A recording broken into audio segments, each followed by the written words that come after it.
ஓம் சக்தி. அனைத்து சக்திகளுக்கும் என் அன்பார்ந்த வணக்கங்களை தெரிவித்துக் கொள்கின்றேன். நீண்ட நாட்களுக்கு பிறகு, அதாவது ஓராண்டு காலத்துக்கு பிறகு உங்களை எல்லாம் சந்திப்பதில் எனக்கு மகிழ்ச்சி என்று சொல்ல மாட்டேன், என்னுடைய வருத்தத்தை தெரிவித்துக் கொள்கின்றேன். அதாவது நவராத்திரி என்றால் ஒரு குதூகலமான ஒரு நாள். குழந்தைகள் முதல் பெரியவர்கள் வரை தன்னுடைய இஷ்ட தெய்வங்களுக்கு அலங்காரம் செய்து, குறிப்பாக அம்பாள் வீற்றிருக்கக்கூடிய ஸ்தலங்களில் சிறப்பான 9 இரவுகளும் நல்ல அலங்காரம் செய்து, நல்ல ஒரு பிரசாதத்தை வைத்து படைத்து அதை மற்றவர்களுக்கு கொடுத்து மகிழ்ச்சியாக கொண்டாடுகின்ற ஒரு விழா தான் நவராத்திரி விழா. அம்மா அவர்கள் மேல்மருவத்தூரில் பிறந்து வளர்ந்து தன்னுடைய பிள்ளை பருவத்திலும் மற்ற நேரங்களிலும் தாய் தந்தையருக்கு மதிப்பு கொடுத்து அவர்களையும் பாதுகாத்து இல்லறத்திலும் ஈடுபட்டு கிட்டத்தட்ட 53 ஆண்டுகள் திருமண வாழ்க்கையில் இருந்து தன்னுடைய 83வது அகவையில் அம்மாவினுடைய அடியை சேர்ந்திருக்கின்றார்கள். சென்ற ஆண்டு இந்த நவராத்திரி விழாவின் போது 3 நாட்கள் கூட விழாவை கொண்டாட முடியாதபடி தனக்கு முன்பே தெரிந்திருந்த ஒரு விஷயத்தை யாருக்கும் சொல்லாமல் அம்மா அவர்கள் மறைந்து விட்டார்கள். அது எல்லோருக்கும், எனக்கு மட்டுமல்ல, எங்கள் குடும்பத்துக்கு மட்டுமல்ல, செவ்வாடை பக்தர்கள் அனைவருக்கும் ஒரு பெரிய இடியாகத்தான் வந்து விழுந்தது. இந்த ஆண்டு ஏதோ அம்மாவினுடைய அருளால் மறுபடியும் நவராத்திரி விழாவினை சீரும் சிறப்புமாக கொண்டாட இருக்கிறோம். அதற்கு பக்தர்களாகிய உங்களுடைய ஒத்துழைப்பு எங்களுக்கு மிகவும் அவசியம். அம்மா எப்போதும் கூறுவது போல, அவங்க இத்தனை அபிஷேகம் கட்டு, இத்தனை அலங்காரம் பண்ணு, இத்தனை காப்பு கட்டு என்று ஒவ்வொருவருக்கும் அம்மா சொல்லுவார்கள். அதன்படியே நீங்களும் செய்வீர்கள். அம்மா சொன்னது என்றும் மனதில் நிறுத்தி கொண்டு இந்த நவராத்திரி விழாவில் அனைவரும் பங்கு பெறும்படி உங்களை நான் அன்பாக கேட்டுக்கொள்கின்றேன். நவராத்திரி விழா என்றால் அம்மாவுக்கு உகந்த விழா. இந்த ஆலயத்தை நிறுவி அதற்கான நிர்வாகத்தையும் நிறுவி ஒவ்வொரு ஆண்டும் இந்தந்த விழாக்கள் இப்படி நடக்க வேண்டும், இந்த ஒவ்வொரு தடவையும் எந்த சக்கரம் போட வேண்டும், எந்த யாக குண்டம் அமைக்க வேண்டும் என்பதெல்லாம் நமக்கு நன்றாக எந்த ஒரு குருவும் போதிக்காத முறையில், எளிய முறையில் நமக்கு சொல்லி கொடுத்துவிட்டு தான் போயிருக்கிறார்கள். இதுபோல் நாம் விழாக்களை கொண்டாடும்போது அம்மா சொன்ன வழிமுறையே பின்பற்றி கொண்டாடி வருவோமானால் நமக்கு எந்த பிரச்சனையும் ஏற்படாது. இப்பொழுது நவராத்திரி என்றால் எப்படி கொலு வைக்க வேண்டும், அம்மனுக்கு எப்படி அலங்காரங்கள் செய்ய வேண்டும், தினமும் வருகின்ற பக்தர்களுக்கு அன்னதானம் செய்ய வேண்டும் என்பதையெல்லாம் பற்றி சொல்லி கொடுத்திருக்கிறார்கள். அடுத்தது ஆடிப்பூரம், கஞ்சி வார்த்தல், பால் வார்த்தல் என்ற முறைகளை சொல்லி கொடுத்திருக்கிறார்கள். தைப்பூசமானால் இருமுடி செலுத்த வேண்டும், அன்னதானம் தொடர்ந்து நடக்க வேண்டும் என்பதெல்லாம் சொல்லி கொடுத்திருக்கிறார்கள். சித்ரா பௌர்ணமி என்றால் எத்தனை யாக குண்டங்கள் அமைக்க வேண்டும், எப்படி சக்கரம் அமைக்க வேண்டும் என்பதையெல்லாம் எல்லோருக்கும், அடிமட்ட தொண்டர்கள் வரைக்கும் சொல்லி கொடுத்திருக்கிறார்கள். குறிப்பாக பெண்களுக்கு சொல்லி கொடுத்திருப்பது ஒரு பெரிய விஷயம். இன்றைக்கி கோயிலில் யாரும் இல்லைன்னா கூட ஒரே ஒரு பெண்மணி இருந்தால் கூட அம்மாவுக்கு எல்லா காரியங்களையும் செய்ய முடியும் என்ற அளவுக்கு மன தைரியத்தை பெண்களுக்கு கொடுத்திருக்கிறார்கள். ஆகவே ஒரு மண்ணிலே தோன்றி வளர்ந்து தான் உணர்ந்த ஆன்மீகத்தை மற்றவங்களுக்கும் பரப்பி அந்த இடத்திலேயே முக்தி அடைவது என்பது ஒரு பெரிய ஒரு ஆன்மாக்களுக்குத்தான் அந்த பாக்கியம் அமையும். அந்த முறையில் அம்மாவினுடைய இந்த சிலை திறப்பு விழா 17, 18, 19 நாட்களில் நடைபெற இருக்கின்றது. 19ஆம் தேதி சிலை அம்மாவுக்கு திறப்பார்கள். அம்மா அருள்வாக்கில் சொல்லியிருக்கிறாங்க, ஒரு சித்தனை நான் எழுப்புவேன் என்று. அந்த அம்மா சொன்ன அந்த சித்தன்தான் நம்முடைய பங்காரம்மா. அவர்களை தான் பங்காரு சித்தராக எழுப்ப இருக்கிறார்கள். ஆகையால் நம்ம பங்காரு ஆசிரியர், பங்காரு அடிகளார், பங்காரு வாத்தியார் இதெல்லாம் மறந்துட்டு இனி வருங்காலங்களில் அம்மாவை பங்காரு சித்தர் என்று, மேல்மருவத்தூர் என்றால் பங்காரு சித்தர் அவர் உருவாக்கிய இடம்தான் இந்த ஆதிபராசக்தி கோயில் என்ற ஒரு எண்ணத்தை மக்களுக்கு நீங்கள் கொண்டு செல்ல வேண்டும். இன்றைக்கு நாம் காணுகின்ற அலங்காரம் ஆதிபராசக்தி அலங்காரம். ஆதிபராசக்தி என்பவள் ஆதிபராசக்தி, அதாவது முதன்மையான உலகில் எங்கும் பரவி இருக்கின்ற, நீக்கமற இருக்கின்ற ஒரு சக்தி, ஒரு உணர்வு.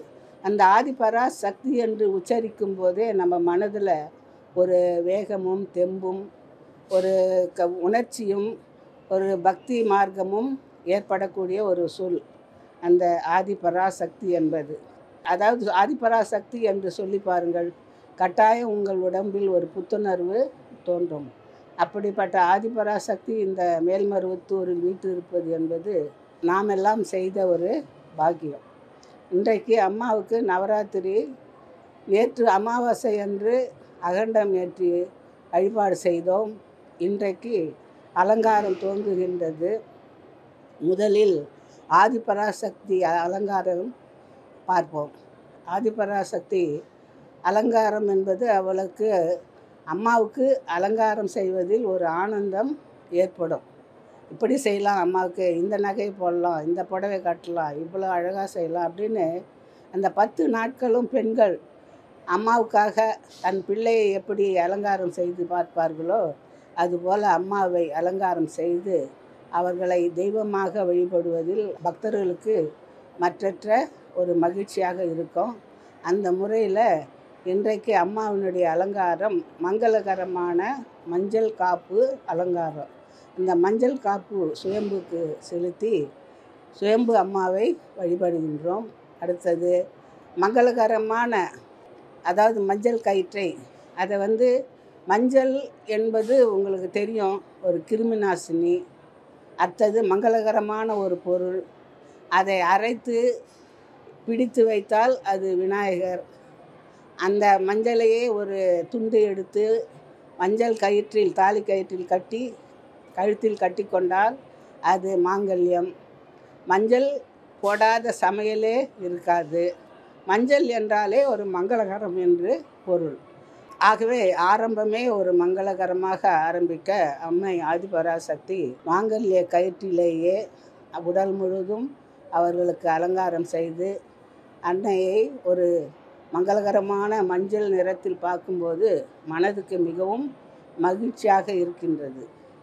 அந்த மகிழ்ச்சியை நாம் ஒவ்வொரு நாளும் வேறு வேறு அலங்காரங்களை பார்க்கும்போது அதற்கு அளவே சொல்ல முடியாது. அந்த முறையில் இன்றைக்கி இருக்கின்ற சிறப்பு அலங்காரம் மஞ்சள் கயிற்றில் அம்மா மங்களகரமாக கருவறையில் வீற்றிருக்கின்றாள். அடுத்து எப்போவுமே எல்லாம் நீங்கள் சொல்லுவீங்க, ஒரு குட்டி கதை சொல்லுங்கம்மா அப்படின்னு சொல்லிட்டு.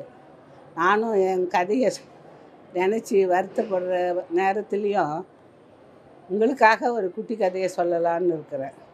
ஞானி இருந்தார் ஒரு ஊரில். அவர் நிறைய மக்களுக்கு உபதேசம்லாம் பண்ணிகிட்டு இருந்தார். அந்த சமயத்தில் ஒருத்தர் ஐயா, நீங்கள் உபதேசம்லாம் பண்ணிகிட்ருக்கீங்களே, எனக்கு ஒரு சந்தேகம், அதை நீங்கள் தீர்த்து வைக்கணும் அப்படின்னு சொன்னாராம். என்ன உனக்கு சந்தேகம்னா, ஐயா, ஞானம் என்பதை எப்படி பெறுவது, அதுவும் ஆன்மீகத்தில் ஞானம் பெறுவது எப்படி, உலக வாழ்க்கையில் ஞானம் பெற்று, ஞானம்னா அறிவுன்னு கூட எடுத்துக்கலாம் இல்லையா, அதாவது ஞானம் என்றால் ஒரு பெரிய நிலைக்கு போய் தெய்வத்தை அடையக்கூடிய ஞானமும் இருக்கின்றது. சாதாரண வாழ்க்கைக்கு தேவையான அறிவை பெருக்கி கொள்ளக்கூடிய அறிவும் இருக்குது. அவன் எதை நினச்சி கேட்டானா, எனக்கு ஞானம் வரணும், நீங்கள் எதாவது சொல்லுங்கள் அப்படின்னா, சரி வா, இந்த திண்ணையில் உட்காரு, ஒரு நாள் பூரா இந்த திண்ணையிலே உக்காந்துருக்கணும், அப்போ தான் உனக்கு ஞானம் பிறக்கும் அப்படின்னாரு. அவன் சொன்னான்னா, இதுக்கு எதுக்கு ஏதாவது உபதேசம் பண்ணார்னா நம்ம கேட்டுக்கிட்டு போயின்னே இருக்கலாம், இவர் எதுக்கு ஒரு நாள் பூரா அந்த திண்ணையில் உட்கார சொல்கிறாரு அப்படின்னு நினச்சிட்டு அவன் குழம்பிக்கின்னு திண்ணையில் உக்காந்துருந்தான்.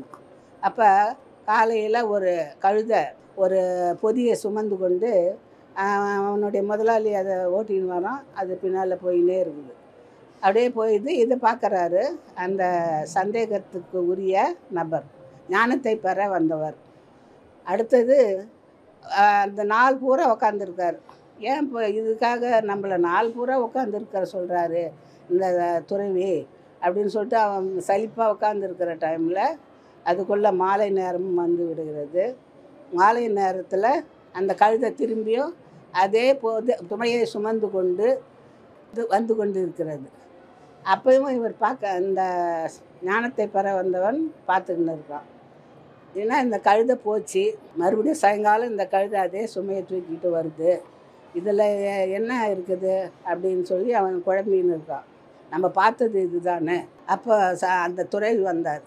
அவர் கேட்டார், என்ன உனக்கு ஞானம் என்பது என்னன்னு புரிஞ்சுதா? என்ன சாமி ஞானம்னா ஏதோ உபதேசம் பண்ணுவீங்கன்னு பார்த்தா ஏதோ ஒரு கழுதை போச்சு, மறுபடியும் கழுதை வந்தது, இதை தான் நான் பார்த்தேன் திண்ணையில் உட்காந்துக்கிட்டு, எனக்கு ஒன்றும் புரியலையே அப்படின்னு சொல்லும்போது அந்த துறவி சொல்கிறாரு, சரி அந்த கழுதை பொதிய சுமந்துன்னு போச்சு இல்லை, அப்போ அதில் என்ன இருந்தது, ஃபுல்லாக அழுக்கு துணி இருந்தது. மறுபடியும் ஒரு பொதியை சுமந்துக்கிட்டு வந்தது இல்லை, அதில் அவன் போய் ஆற்றில் அந்த துணியெல்லாம் நன்றாக சுத்தமாக துவைச்சி அதை காய வச்சு மடித்து மூட்டையாக கட்டி மறுபடியும் ஏற்றிக்கிட்டு வந்தான்.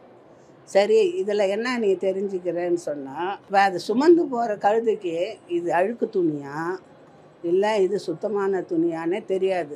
ஆமாம், முதலாளி என்ன செய்கிறானோ மூட்டையை தூக்கி அது முதுகில் வச்சான்னா அவன் நடக்க ஆரம்பிக்கும். அது மறுபடியும் இறக்கனானா அப்பாடா நம்மளை விட்டானுங்களாடா அப்படின்னு சொல்லிட்டு சந்தோஷப்படும். அது மாதிரி அதுக்கு நல்லது எது கெட்டது ஒன்றுமே புரியாது.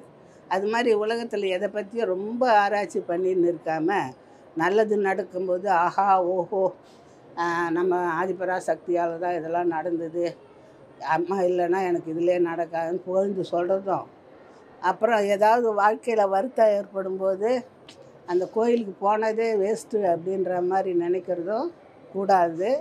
எப்பவும் ஒரே நிலையில் இருந்து நம்ம வாழ்க்கையை எதிர்கொண்டு நாம் போகின்றது தான் ஒரு பெரிய அறிவு அல்லது வாழ்க்கையில் ஞானம் என்று நாம் எடுத்துக்கொள்ளலாம்.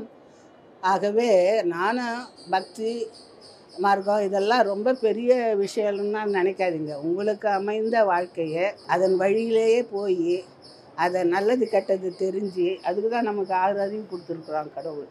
அந்த 6 அறிவால் சிந்தித்து செயல்பட்டோம்னா கொஞ்சமாவது தப்பிக்கலாம். பல தடவை யோசித்து ஒரு காரியத்தை செய்யும்போது ஒரு முன்னெச்சரிக்கை குணம் நமக்கு ஏற்படும். அந்த வாழ்க்கையை செய்கிற நானன்னா பெரிய ஞானத்தெல்லாம் அடைஞ்சு சொர்க்கத்துக்கு போகிறோம் அப்படிலாம் நினைக்கக்கூடாது.